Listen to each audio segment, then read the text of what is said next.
Hello किसान भाइयों, मैं हूं आपका मछली वाला भैया उन्मेष टहरिया फिशरीज ग्रेजुएट एंटरप्रेन्योर और आप देख रहे हैं ऑस्कर फिशरीज। किसान भाइयों, अगर आपके तालाब में बहुत सारे खरपतवार की संख्या है वो बढ़ चुकी है, जिसकी वजह से आपको मछली पालन में बहुत ज्यादा दिक्कतें आ रही है।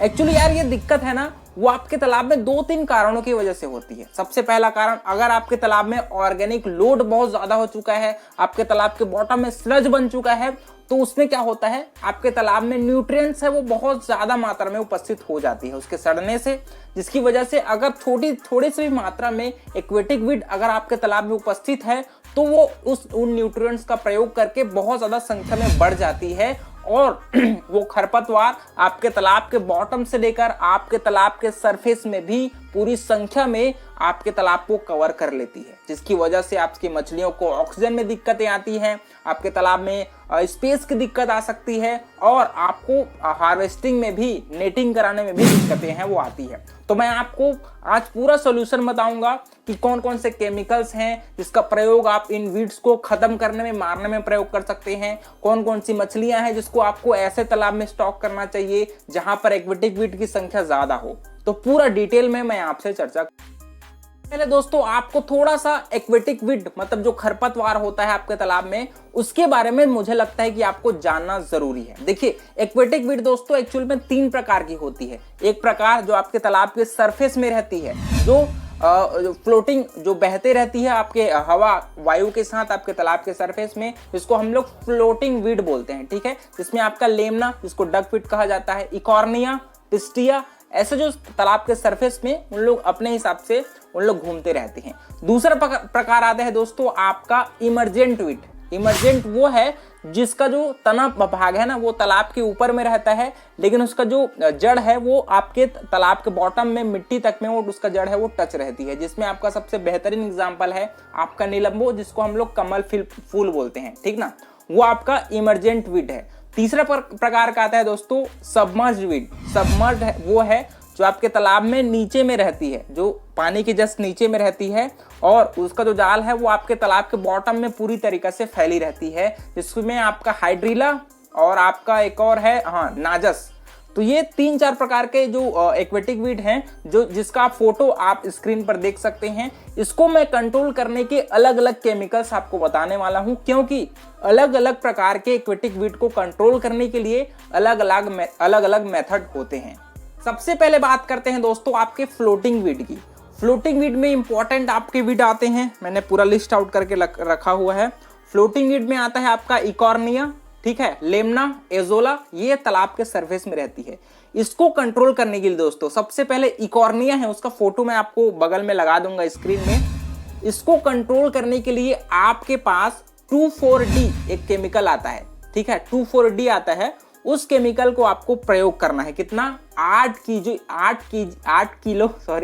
किलो प्रति हेक्टेयर के हिसाब से आपको, अगर आप वाटर हाइसिंथ जिसको हम लोग इकॉर्निया कहते हैं उसके कंट्रोल के लिए प्रयोग कर सकते हो, ठीक है।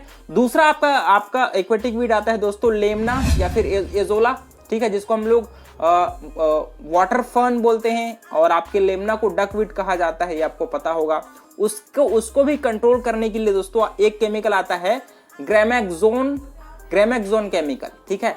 इस ग्रेमेक्सोन केमिकल को दोस्तों आपको 0.5 किलो प्रति एकड़ के हिसाब से आप प्रयोग करिएगा और देखिएगा 2 से 3 दिनों में ही आपका जो एक्वेटिक वीड है वो मरना शुरू हो जाएगा।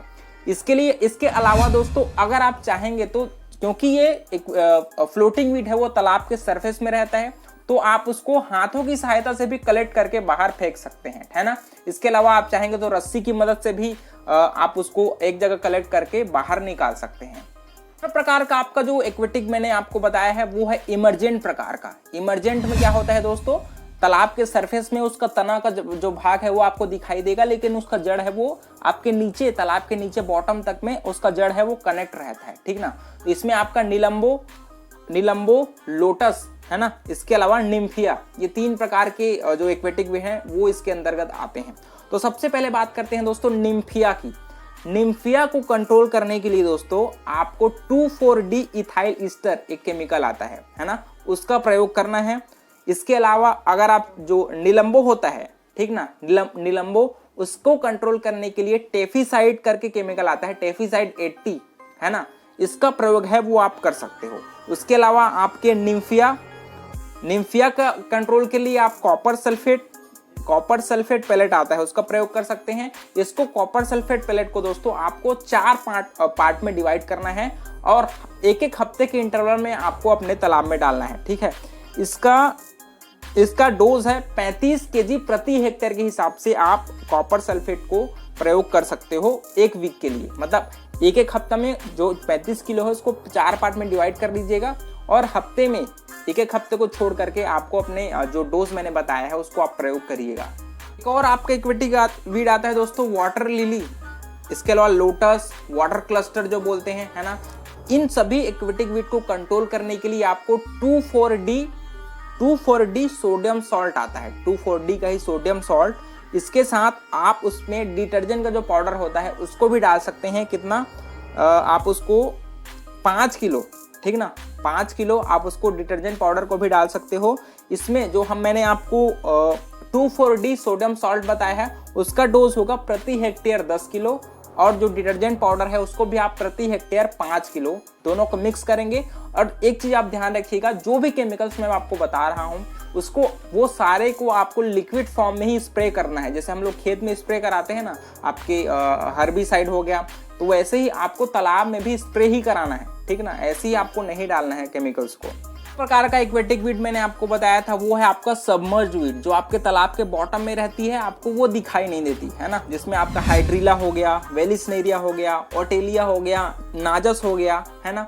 तो बात करें अगर हाइड्रिला, इसके कंट्रोल के लिए आपको दोस्तों सोडियम आर्सेनेट केमिकल आता है, उसको आपको 4 से 5 किलो प्रति हेक्टेयर के हिसाब से आप प्रयोग कर सकते हैं। ये भी केमिकल अगर आपको उपस्थित नहीं है तो कॉपर सल्फेट जो केमिकल आता है उसको 35 केजी प्रति हेक्टेयर के हिसाब से आप अपने तालाब में डाल सकते हो। इसको आपको 3 से 4 पार्ट में डिवाइड करना है और एक वीक में आपको जो पार्ट आपने डिवाइड किया है उसके हिसाब से आप तालाब में अप्लाई कर सकते हैं। किसान भाई दोस्तों, चौथा प्रकार का भी एक्वेटिक वीड आता है जिसको हम लोग मार्जिनल वीड बोलते हैं, जो तालाब के किनारे में थोड़े पानी के हिस्से में जो पाई जाती है, ठीक है। इसमें आपका आता है वाटर प्राइमोस, आइपोमिया और जो ग्रासेस होता है उसके कंट्रोल के लिए भी एक केमिकल आता है जिसमें 2,4-D एमाइनेस या फिर 2,4-D ईस्टर्स, इन दोनों का ही केमिकल है वो उस दवाई में उपस्थित रहता है। इसको आपको 13 किलो प्रति हेक्टेयर के हिसाब से प्रयोग करके आप जो भी मार्जिनल वीड है उसका कंट्रोल कर सकते हो, ठीक है। इसके अलावा एक और मेथड है दोस्तों, आप जो फिशेस आती हैं, जो खासकर जो हर्बीवोरस फिशेस हैं, उसका भी मैंने लिस्ट आउट किया है, आपको बता देता हूँ। इसमें आप चाइनीज ग्रास कार्प आता है उसका प्रयोग कर सकते हो, अमूर कार्प आता है उसको भी तालाब में डाल सकते हो, ठीक ना। इसके अलावा स्नेल भी बहुत सारे एक्वेटिक वीड को खाती है, अगर आप चाहें स्नेल का फार्मिंग करेंगे तो उसमें भी आप स्नेल को डाल सकते हैं। जो आपके आसपास मार्केट में उपस्थित होगा उस केमिकल को खरीदिए और आपको सेम इसी नाम से केमिकल्स नहीं मिलेंगे, आपको उसका जो कंपोजिशन होता है उसको आपको थोड़ा सा चेक करना पड़ेगा। तो किसान भाइयों, मिलते हैं अगले वीडियो में, तब तक के लिए बड़ों का सम्मान करिए, छोटों को प्यार करिए और खुद का ढेर सारा ख्याल रखिए। Thank you, thanks for watching.